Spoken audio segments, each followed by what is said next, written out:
ಇಂದೇ ಡೌನ್ಲೋಡ್ ಮಾಡಿ ಮತ್ತು ನಿಮ್ಮ ನೆಚ್ಚಿನ ಶೋಗಳನ್ನು ಆನಂದಿಸಿ.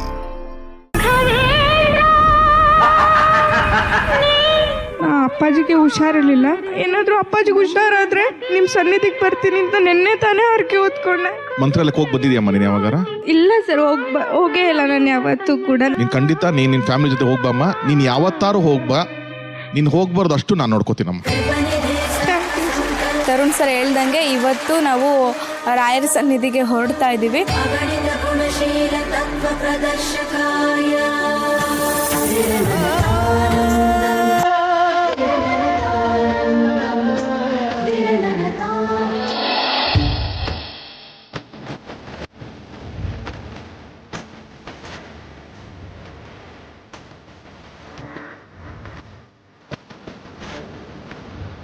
ನದಿಯಲ್ಲಿ ನಾವು ಮಿಂದೆದ್ದು ಅಲ್ಲಿ ಕಾರ್ತಿಕ ಮಾಸ ಇರೋದ್ರಿಂದ ಅಲ್ಲಿ ದೀಪಾರ್ಚನೆ ಎಲ್ಲ ಮಾಡ್ತಾಯಿದ್ರು.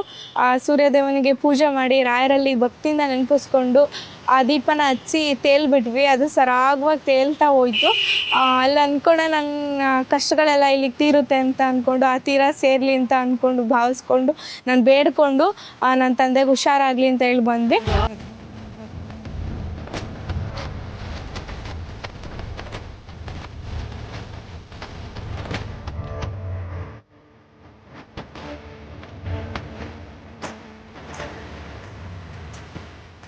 ಗುರುನಾಮವೇ ಗೋಮಂದೆಯ ಕೊರಳ ಘಂಟೆಯಲ್ಲಿ.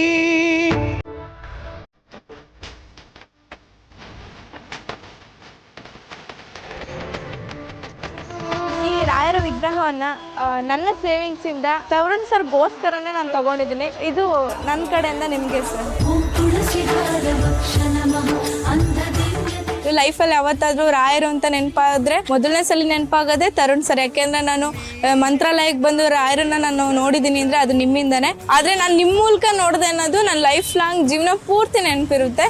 ಈ ನೆನಪನ್ನು ಕೊಟ್ಟಿದ್ದಕ್ಕೆ ನಿಮ್ಗೆ ಯಾವಾಗಲೂ ನಾನು ಕೃತಜ್ಞಳಾಗಿರ್ತೀನಿ ಸರ್. Thank you. ಕಷ್ಟಗಳನ್ನ ಕೊಡಬೇಡ ಅಂತ ನಾನು ಹೇಳಲ್ಲ, ಆದ್ರೆ ಕಷ್ಟಗಳಿಗೆ ಹೇಳು ರಾಯರಿದ್ದಾರೆ ಅಂತ. ಆ ರಾಯರು ಇವತ್ತು ತರುಣ್ ಸರ್ ಅವರ ಮೂಲಕ ಅವರ ಭಕ್ತಿಯನ್ನ ಮಂತ್ರಾಲಯಕ್ಕೆ ಕರೆಸ್ಕೊಂಡು ದರ್ಶನವನ್ನ ನೀಡಿದ್ದಾರೆ. ಇದು ಬಹುಶಃ ದೀಪಿಕಾ ಪಡ್ಕೊಂಡಂತ ಒಂದು ವರ.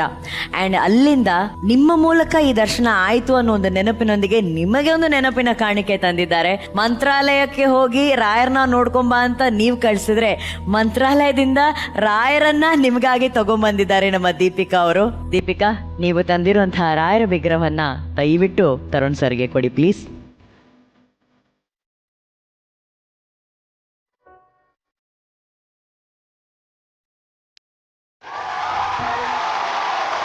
Thank you Deepika. ನಿಮ್ಮ ತಂದೆಯವರು ಬೇಗ ಗುಣವಾಗ್ಲಿ ಅಂತ ನಾನು ಹರಿಸ್ತೀನಿ.